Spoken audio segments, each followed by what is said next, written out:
everybody. My name is Malaya Torayadu, and I'd like to thank everyone for being here. So my journey at Sydney Alliance has been a really life-changing one for me. It's been a whirlwind experience of highs and lows, but I've been able to do things I never thought I could do, and I've been able to meet a lot of amazing people along the way. Many of them are in this room right now. So my journey, to even get to Sydney Alliance was not always an easy one. Growing up in Fiji, I always had a strong passion for social justice and equality. I grew up feeling disempowered as a Fijian woman in a really patriarchal community in Fiji. As a result, I always had a strong desire to change the world around me. However, when my family and I moved to Australia, instead of becoming this really confident person ready to take on the world, I became crippled with fear and anxiety. All through high school in Australia, I could barely utter a word and had very few friends. One of the most vivid memories of high school I have was locking myself in a toilet cubicle during an hour-long lunch break between classes because I was scared of the other kids. I was scared of the people around me. And this fear would persist for me long after I finished high school. I struggled with unemployment for years. I became a bit of a recluse, rarely ever leaving the house.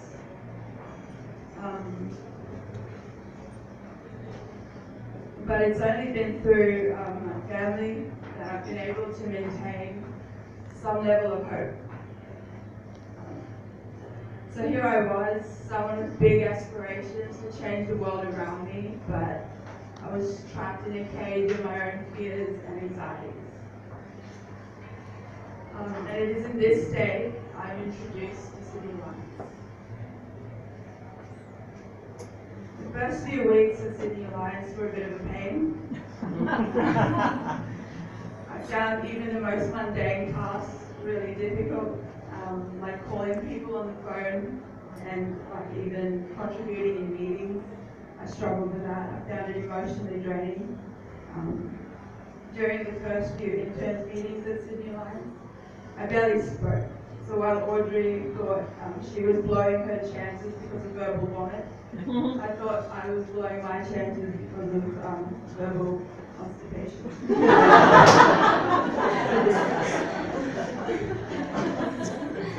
But over time, as I was given more tasks to do and became more involved in these actions, not only did my confidence improve, but my passion for the causes and issues that I was involved in grew. One of the most memorable experiences I've been a part of happened recently through Sydney Alliance and through the Pacific Quality Partnership. Yeah, I'm back over there. I've been very lucky enough to work alongside people from Tuvalu and people from Kiribati. And for those of you who don't know, Kiribati and Tuvalu are on the front line when it comes to the impact of climate change. And so these Tuvalu and Kiribati participants have come out all this way to fight for the survival of their country. On Wednesday, they spoke to political candidates at Reed. And while I've always known about the impact of climate change on the Pacific, seeing one of the participants break down in tears in front of the politicians was really moving. Seeing her beg the politicians to protect to protect their children, to fight for the future of their children was really moving.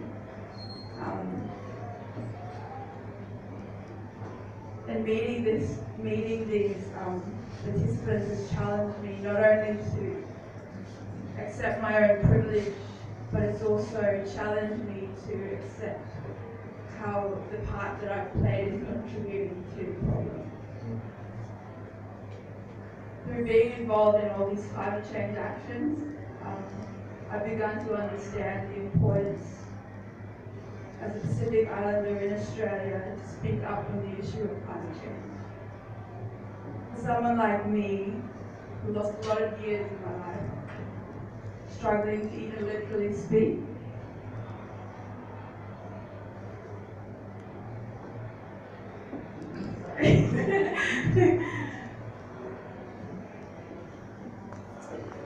struggling to even literally speak, talking to these amazing people from Belfast and tomorrow has made me realise the urgency of the issue and the responsibility we Australians have in doing something about it.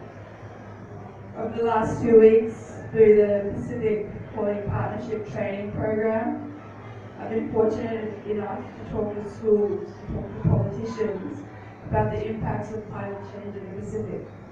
Something I never thought I could ever do. And it's been an amazing learning experience for me. Just before coming here, we spoke to political candidates in Coogee, and what struck me about that event was how comfortable I felt in that setting. I don't know, maybe it was because I was more nervous about this speech than that speech. But gone were the nerves that once restrained me. My journey at Sydney Alliance has been a transformative one for me. I can't think of another word to describe it. And I've had great support from a lot of people along the way. From people like Alison from the unions, Zane from 350, and all the other Sydney Alliance organisers. I also have to thank my supervisor, Alicia, who's been very supportive of me. And I'd especially like to thank David Barrow and Luanga Palu, who've been a great source of support and encouragement for me. Luanga Palu is the Pacific organizer at Sydney Alliance. She's not only become a personal mentor for me, but she's also become one of my best friends.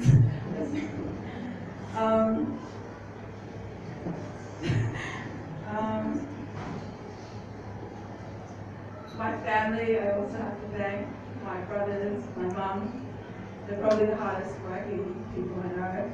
I owe my mother a huge apology because my room has been a lot messier ever since I started in Alliance. But she's been really patient. My brothers are probably the hardest working people I know.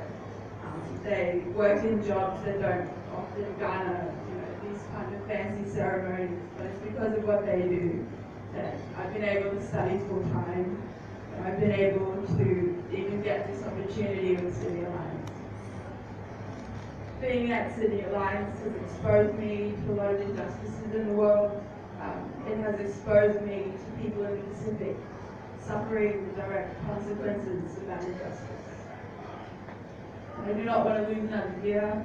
I do not want to lose any more time doing it. Thank you.